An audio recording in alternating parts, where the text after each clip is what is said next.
오늘은 강한 책망, 아픈 사랑이라는 제목으로 말씀 전하겠습니다. 여러분, 영화 타이타닉 보신 분이 계실 거예요. 큰 여객선이었는데 대서양을 통과하는 과정 가운데 빙산과 이제 충돌을 했습니다. 그래서 바다에 서서히 가라앉기 시작했는데 이제 결국에 바다에 가라앉기 시작을 했고요. 이제 근데 그 과정에 시간이 걸렸습니다. 아직 파선한다는 사실을 모르는 사람들은 파티를 즐기느라고 흥청망청했고, 그 사실을 미리 알았던 사람들은 허겁지겁 구조선을 찾기도 했습니다. 결국에는 시간 문제죠. 가라앉고 마는 겁니다. 오늘부터 이제 수요 예배 때 호세아서를 함께 묵상하고자 하는데요. 호세아 선지자가 살았던 시대에 이스라엘이 바로 그랬습니다. 1절을 보면 여로보암이 이스라엘 왕이 된 시대에라고 나오는데요. 여로보암 2세를 말합니다. 북이스라엘의 여로보암 2세입니다. 그 당시에 이제 북이스라엘의 입장에서 보면 군사적으로나 경제적으로 가장 전성기를 맞이했습니다. 영토는 다윗 왕 이래로 가장 넓어졌고요. 경제적으로도 아주 튼튼했습니다. 근데 동시에 영적으로는요, 굉장히 다운됐습니다. 도덕적, 영적으로는 최하였습니다. 신앙도 붕괴가 되었고요. 그래서 영화 속에 나오는 타이타닉호처럼 이스라엘은 멸망이라는 암초를 향해서 나아가고 있었어요. 우선은 든든해 보였습니다. 그런데 결국에는 하나님의 심판과 멸망이라는 암초를 향해서 전진하고 있는 그런 시대였습니다. 존 브라이트라는 신학자는요, 이 당시에 이스라엘에 대해서 이렇게 묘사를 했습니다. 이스라엘이라는 배는 점점 더 암초를 향해 나아갔다. 시간 문제라는 거예요. 이제 파선하고 심판받고 멸망하는 것은 시간 문제였습니다. 하지만 이스라엘 사람들은 잘 인지를 하지 못했습니다. 경제가 좋아지니까요, 하나님이 다 복 주시는 줄만 알았어요. 또 평화의 시대가 지속되니까 영적으로도 무감각해졌습니다. 또 하나님의 심판이나 또 죄악 이런 부분들은 옛날 선지자들이 얘기하는 구닥다리 같은 개념이라고 생각했습니다. 하나님 믿고 마음이 평안해지고 하나님과 동행하면 되지 뭐 그렇게 유별나게 할 것 있느냐, 이제 그렇게 생각을 했던 거예요. 근데 그런 시대에 호세아가 활동을 했습니다. 실제로 역사를 보면요, 여로보암 왕이 죽고 난 다음에 북이스라엘은 철저한 몰락의 과정을 겪었습니다. 제대로 된 암초에 부딪힌 거죠. 여로보암의 아들 스가랴는요, 왕이 되고 나서 6개월 만에 암살을 당했어요. 쿠데타가 일어난 거죠. 그래서 무나헴이라는 사람이 정권을 잡았는데 이 사람이 이제 아수르의 조공을 바칩니다. 자신의 정권을 유지하기 위해서. 근데 결국에 또 아수르의 미움을 사서 사르곤 2세가 와서 사마리아성을 함락했습니다. 북이스라엘의 역사가 맞춰지게 되는 거예요. 이스라엘이라는 배는요, 결과적으로 무너지고 파선했습니다. 사랑하는 성도 여러분, 오늘 2026년을 맞는 우리의 삶은 어떠합니까? 사실 요즘 경제적으로 어렵다 이야기는 하지만 우리가 살아가는 시대는 어떻게 보면 물질적으로는 굉장히 풍요한 시대입니다. 웬만해서는 밥 굶는 사람이 없잖아요. 못 먹는 사람도 없습니다. 오히려 좀 덜 먹고 어떻게 하면 좀 덜 먹을까? 어떻게 하면 안 먹을까? 그런 생각하지 않습니까? 또 요즘에 보면 역사라든지 심리학이라든지 이런 게 굉장히 발전했습니다. 왜냐하면 이 시대를 보고 또 우리의 마음을 잘 살펴가지고 뭔가 좀 행복하게 살고 싶고 내 자신을 잘 알고 싶은 거예요. 정보도 어느 때보다도 많습니다. 요즘 AI까지 나와가지고 물어보면 다 가르쳐 주잖아요. 이렇게 정보도 많고 풍요한 시대인데 어떻게 보면 영적인 분별력은 가장 약해지지 않았을까 생각을 합니다. 예배는 드리지만 영적 각성이나 회개에 대한 마음은 약해지고 있는 거예요. 이대로 그냥 가다가는요, 우리도 영적인 암초를 만나서 좌초할 수도 있습니다. 호세아가 바로 그런 시대에 사역을 했다는 거예요. 근데 그런 상황에서 호세아 선지자의 첫 번째 사역이 나오는데요, 2절 말씀입니다. 우리 2절 말씀 같이 한번 읽겠습니다.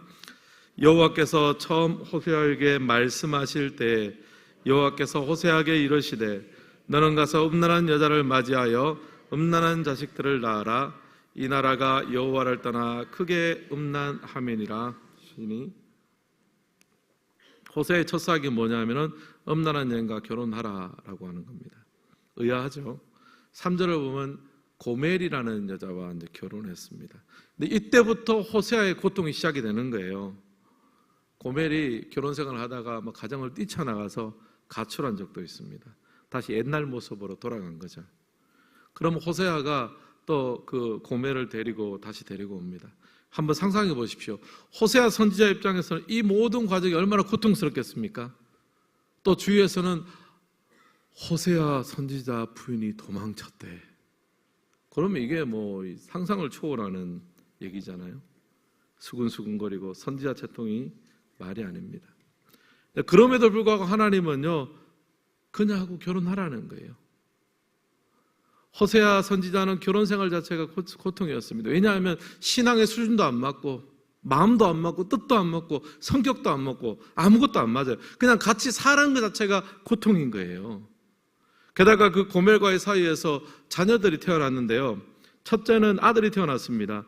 근데 성경에 보니까요, 이스르엘이라고 이름을 붙였습니다. 근데 여러분, 이스라엘은 원래 있는 지명인데요, 이스라엘은 아합의 집이 예후에 의해서 진멸된 장소입니다. 심판의 장소예요. 심판의 장소. 한마디로 무서운 단어입니다.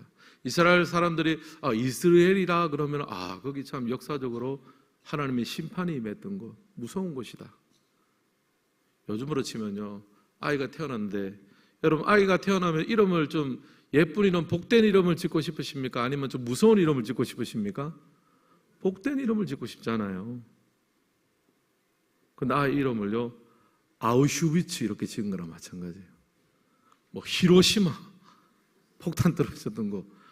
이름을 그렇게 지어놓으니까 사람들마다 왜 이름을 그렇게 지었어? 상상하기도 싫은 그 장소 왜 이름을 그렇게 지었어? 우리로 치면은 이제 성경에 나오는 좋은 이름 짓잖아요. 요셉이라는 이름도 짓고 다윗 이름 좋은 이름 많잖아요. 그런데 이름을 가론 유다 이렇게 지어. 그러면 물어볼까? 아니 왜 그랬어? 그러면서 그렇게 지으라는 거예요. 둘째는 딸이 태어났는데 로루하마라 지으라고 했습니다. 이 로루하마가요, 루하마라는 단어가 긍휼, 은혜, 자비라는 뜻입니다. 좋은 단어예요. 근데 이 로라는 부정 접두어가 붙으면은 아니다라는 뜻이에요. 그러니까 긍휼이 여김 받지 못하다, 자비를 얻지 못하다, 이렇게 이름을 지으라는 거예요, 하나님께서. 이것도 참 이해하기 어렵죠. 또 셋째는 아들이 태어났는데요, 로암미라고 지었습니다. 이것도 암미라는 것이 이제 백성이라는 뜻인데, 로라는 말이 붙어서 내 백성이 아니다라는 단어예요. 원래 이스라엘 백성들은 하나님의 백성이라는 자부심이 있었습니다. 출애굽 이후에 하나님께서 이스라엘에게 어떤 말씀하셨냐면, 너희는 내 백성이고 나는 너희의 하나님이 될 것이다 약속해 주셨어요. 이것이 이스라엘의 변치 않는 정체성이었습니다. 그런데 이 정체성이 그래서 깨지는 거예요. 로함이 너희는 내 백성이 아니다. 그러니까 여러분, 호세아의 선지자의 가정에는요, 온갖 어려운 문제가 다 있었어요. 고멜이라는 여인도 부인이었죠. 또 첫째 아들은요, 어떤 심판과 멸망이 떠오르게 만드는 이스라엘의 이름이고요. 또 둘째 딸은요, 로루하마, 긍휼히 여김을 받지 못한다. 또 셋째 로함미는 너는 내 백성이 아니다. 그러니까 여러분, 호세아 선지자가 집에 일들을 마치고 사역을 마치고 집에 들어가고 싶었을까요? 안 들어가고 싶었을까요? 집에 들어가면 벌써 마음이 갑갑한 거예요. 나하고 신앙의 수준 격차도 안 맞고 뭔가 이 하나님 믿는 어떤 그런 데서 너무나 격차가 심하고, 또 자녀를 보면 긍휼을 받지 못한 자, 하나님의 심판이 임하는 자리, 그냥 이름 부르면 그게 떠오르니까 호세아는요 굉장히 힘들어요. 여러분, 우리가 하나님을 믿고 살아가는 오늘 우리도 마찬가지입니다. 세상 속에 여러 가지 불신과 타락과 아픈 모습이 있죠. 그런데 그 타락과 불신과 아픈 모습이 고스란히 어디에도 있습니까? 우리 가정 안에도 있어요. 때로는 사랑하는 내 배우자의 모습 속에, 때로는 자녀들의 신앙 속에, 세상에 있는 그런 모습들이 그대로 반영되기도 합니다. 예수님을 믿지 않고 예배자로 합당치 못한 모습들이 세상에만 있는 것이 아니라 사랑하는 내 가족의, 또 친척의, 내 이웃과 친구들의 모습 속에도 나타나고 있어요. 제가 목사라서 성도님들을 만나서 기도 제목을 받으면 제일 빠지지 않는 1위 기도 제목이 있습니다. 여러분, 뭘까요? 자녀들이 예수 믿게. 부동의 1위입니다. 그러면서 이야기를 하시면 어렸을 때는 교회 잘 다니고 주일학교 고등부까지는 잘 했는데 그 다음부터 대학 가고 직장 생활하면서부터 교회를 떠나가지고 지금 30년째 방황입니다. 목사님, 기도해 주세요. 눈물로 기도 부탁을 하세요. 여러분, 그것이 하나님을 믿는 아비요 어미의 아픔 아닙니까? 세상을 향해서 쉽게 돌을 던지지 못합니다. 그 돌에 맞는 사람이 결국에는 사랑하는 내 아들이요 내 자녀가 될 수 있거든요. 여러분, 선지자로서 첫 번째 발걸음을 떼는 호세아에게 하나님이 가르쳐주고자 하는 것이 무엇입니까? 강한 책망과 심판의 선언 속에 숨겨진 하나님의 사랑입니다. 음란한 이스라엘을 사랑하시는 하나님의 사랑은요, 가슴 아픈 사랑이에요. 이스라엘 향해서 불과 같이 화를 냅니다. 심판하고 책망을 선언합니다. 근데 그 뒤에서는요, 하나님은 너무나 가슴 아파하세요. 그래서 호세아에게 가르쳐 주시는 거예요. 너가 선지자가 되어 이제 저들을 향해서 심판을 선언하고 멸망을 선언할 때 그 속에는 나의 눈물이 있어야 된다. 울고 계시는 하나님을 떠올려라는 거예요. 아픈 사랑을 하라는 거예요. 혹시나 저는 이제 이 말씀을 좀 묵상하면서 하나님께서 호세아에게 왜 이렇게 좀 가혹하게 대하셨을까? 어떻게 보면 사역 자체도 중한데 그 가정에 그 시대가 담고 있는 모든 문제가 그 가정 안에 고스란히 있잖아요. 그 시대에서 말하면 어려움과 또 음란함의 문제와 또 불순종의 이런 모든 것들이 가정 안에 고스란히 있는 것을 보면서 하나님, 호세아 선지자에게 참 가혹하신 거 아닙니까? 조금 가정의 짐을 덜어주셨으면 호세아가 더 기쁨으로 사역을 했을 텐데, 그런 생각이 좀 들었습니다. 아마 하나님은 호세아에게 이렇게 조금 미안하지만 이 짐을 주셨던 것 같아요. 너가 선지자라서 혹시나 나의 아픈 이 사랑을 잊을까 봐 그것을 잊지 말라고 고멜과 결혼하고 이스루엘을 낳고 오르하마를 낳고 로함미를 낳고 아파하는 가운데 사역을 감당하라는 거예요. 나의 아픈 마음을 네가 조금이라도 쉐어하면서 네가 선지자 사역을 감당했으면 좋겠다. 세상을 향해서 너무 당당하게 심판을 선언하고 하나님의 어떤 그런 정의만을 부르짖는 것이 아니라 그 속에 그 뒤에 있는 사람들을 너무나 사랑하기에 하나님의 그 심판을 선언하지 않으면 안 되는 그 상황이지만 그러나 그들을 너무나 사랑하기 때문에 그 속에 숨겨진 하나님의 사랑의 마음을 품으라는 거죠. 사랑하는 성도 여러분, 호세아 선지자는 하나님의 아픈 사랑을 배웠습니다. 그리고 그 아픔이 하나님에게도 고스란히 있다는 것을 배웠습니다. 집에 가서 얼마나 또 호세아가 고멜을 통해서 이스라엘과 로함미를 통해서 마음이 아팠겠습니까? 그러면서 호세아가 늘 떠올렸을 거예요. 하나님, 나도 이 한 가정을 보면서 이렇게 마음이 아픈데 하나님은 이스라엘 전체가 이렇게 불순종하고 음란하니 하나님 마음은 얼마나 아프세요? 제가 하나님 마음 공감합니다. 하나님 같이 힘내시죠. 라고 하지 않았을까? 라고 하지 않았을까 싶습니다. 저도 이 말씀에 공감을 합니다. 저도 저희 자녀를 보고 또 우리 주일학교 학생들을 보고 몇 년 전에는 열심히 신앙생활로 잘 있던 아이들이 또 몇 년 후에 지나서 세상 속으로 가서 또 이 자리에 없는 것을 보면서 가슴 아프죠. 또 그러면서 저 애는 왜 안 나오나, 왜 빠지나, 뭐 그런 말을 하기 전에 가슴이 아프잖아요. 하나님은 우리에게 그 마음을 품으시라는 거예요. 하나님, 고멜 같고 로루하마 같고 로함미 같은 우리도 사랑하시는 하나님, 우리를 사랑하면 사랑할수록 더 배신당하시고 더 마음이 아프신 하나님, 나를 사랑하시면서 얼마나 마음이 아프셨습니까? 저도 가정을 살아보고 또 여러 개 해보니까 저도 마음이 아픕니다. 하나님의 마음을 제가 조금 알겠습니다. 호세아가 그런 마음으로 살았습니다. 사랑하는 성도 여러분, 하나님의 사랑은 아픈 사랑입니다. 사랑할 것이 많은 사람을 사랑하는 것은 쉽습니다. 세상의 사랑도 그렇게 하잖아요. 근데 하나님의 사랑은요, 고멜을 사랑하는 것이고 로함미를 사랑하는 것입니다. 전혀 사랑스럽지 않은 자를 사랑하십니다. 그래서 하나님의 사랑은 아프고요, 그 하나님의 마음을 가지고 또 다른 사람을 사랑하려는 사람도요, 아픈 사랑, 찔리는 사랑, 상처 입은 사랑이 될 수밖에 없습니다. 예수님께서 십자가에서 그런 사랑을 하셨잖아요. 가시면류관을 쓰시고 십자가에 달리셨습니다. 오늘 우리가 하는 사랑은 어떠한 종류의 사랑입니까?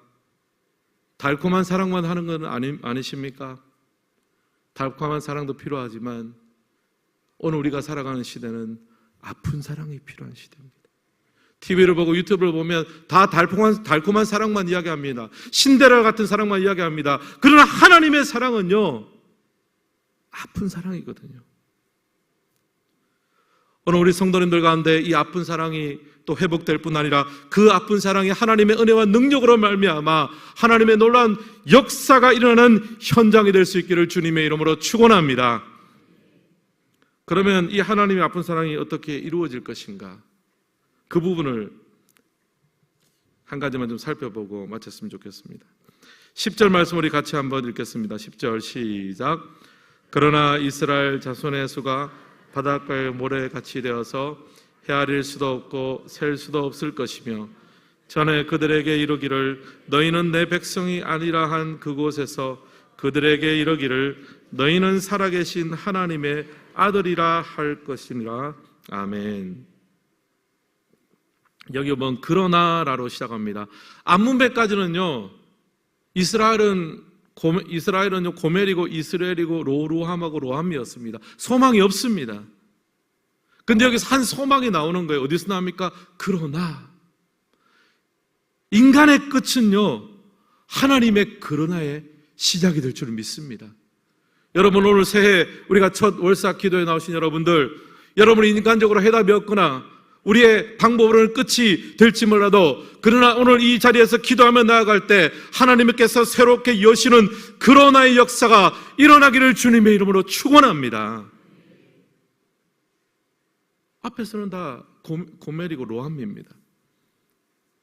근데 하나님은 한 단어를 가지고 상황을 뒤집으시거든요. 그러나 이스라엘의 자손에서가 바다의 모래같이 되어서 앞에 문맥하고는 비교할 수 없는 은혜와 축복이 나오는 거죠. 그리고 이 놀라운 축복은 어디에서 비롯됩니까? 너희는 살아계신 하나님의 아들이라 할 것이니라. 회복의 근거가 무엇입니까? 하나님은 살아계시다는 거예요. 우리가 비록 영적으로 죽었다 손 치더라도 하나님은 살아계십니다. 그렇기 때문에 하나님의 약속이 이루어지는 거죠. 출애굽기에 보면요, 미디안 광야에 모세를 하나님께서 찾아가셨어요. 모세의 나이 당시에 80세였습니다. 한창 나이가 지났죠. 애굽의 왕자도 아닙니다. 출애굽의 리더를 감당할 만한 조건은 다 지나갔습니다. 이제는 미디안 광야의 평범한 목동입니다. 출애굽의 지도자가 되어야 된다는 측면에서 보면 모세는 이미 죽은 거나 마찬가지예요. 그러나 누가 살아계십니까? 하나님은 살아계시잖아요. 모세는 출애굽의 지도자가 될 만한 모든 상황과 환경과 여건이 안 됩니다. 모세는 지도자로서 역량으로서는 죽은 자입니다. 그러나 누가 살아계세요? 하나님은 살아계십니다. 그래서 하나님께서 모세에게 자신을 소개할 때 나는 스스로 있는 자다.